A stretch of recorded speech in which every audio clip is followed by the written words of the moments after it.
روز یکشنبه در ازبکستان همسایه انتخابات پرزیدنتی برگزار می شود. انتظار می رود که президент شавкат мирзиёев این نوبت نیز پیروز خواهد شد.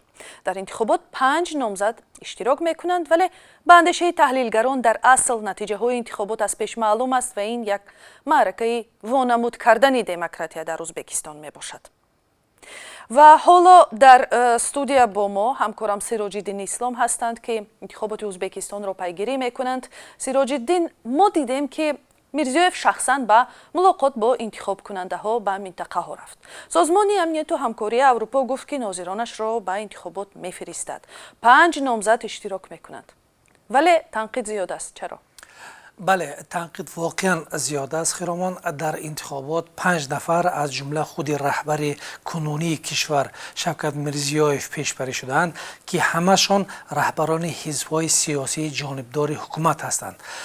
حزب دموکراتی ارکی یگانه حزب عمده مخالف است، از حق شرکت در انتخابات محروم است. این حزب ممنوع بیش از 25 سال است که فعالیتش را بیرون از کشور ادامه می‌دهد. انتخابات پرزیدنتی را تحریم کرده است. آوازخوان معروف جهانگیر آتاجانوف که چند ماه قبل از حزب ارک پیشبری شده بود، پس از فشارهای زیاد مجبور شد از فعالیت سیاسی دست کشد. در چنین وضع معرکه انتخاباتی در ازبکستان بدون هیجان می‌گذرد، زیرا رقیبان شавкат мирзиёев از شهرهای معروف در جامعه ازبکستان نیستند. امروز تمام ساختارهای دولتی، رسانه‌های خبری تبلیغ یک نفر را می‌کنند: شавкат мирзиёев 63 ساله. او از سال 2016 قدرت سیاسی را در ازبکستان بر عهده دارد. خیرامان؟ بله، سیراج‌الدین، یک گپ که حامی حقوق نادیجده تای و گفت به یادم می‌آید. او گفت میرزیوف به وعده‌های 5 سال پیشش وفا نکرد. چرا چنین شد و یا اصلا درست بود که از میرزیوف انتظارات زیاد اصلاحات تقاضا میشد؟ واقعا انتظارات زیاد بود. اکثر مردم فکر کرده بودند که شавкат мирзиёев پیش از همه اصلاحات سیاسی را پیش میبرد، ولی در عمل این گونه نشد. در کشور یگان حزب مخالف وجود ندارد. دیگر اندیشان مخالفین رژیم که اکثرشان در زمان رهبری اسلام کریموف کشور را ترک کرده بودند، امروز هم حق برگشتن به کشور را ندارند.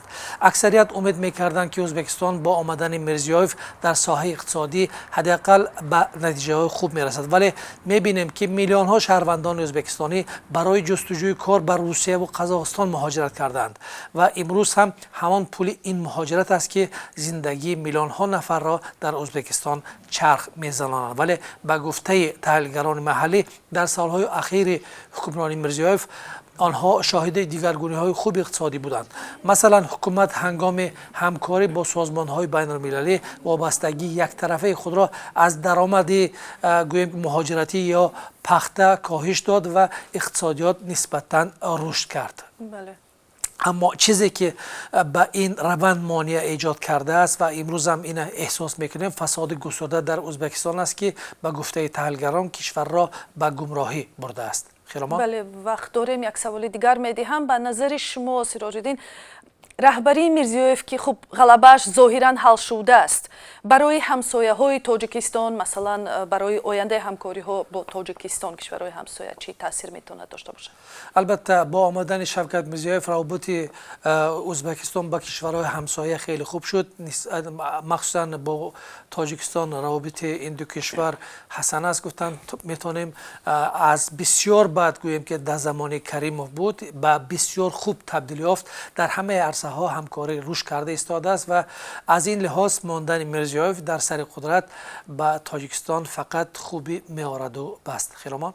تشکر زیاد. همکارم سیراج‌الدین اسلام بودند با تحولات اخیر در اطراف انتخابات پرزیدنتی ازبکستان که قرار است 24 اکتبر برگزار شود و ضمناً برای پیگیری این حادثه سیاسی می توانید همان روز و دیگر وقت هم به سایت رادیوی آزادی مراجعه کنید. azadi.org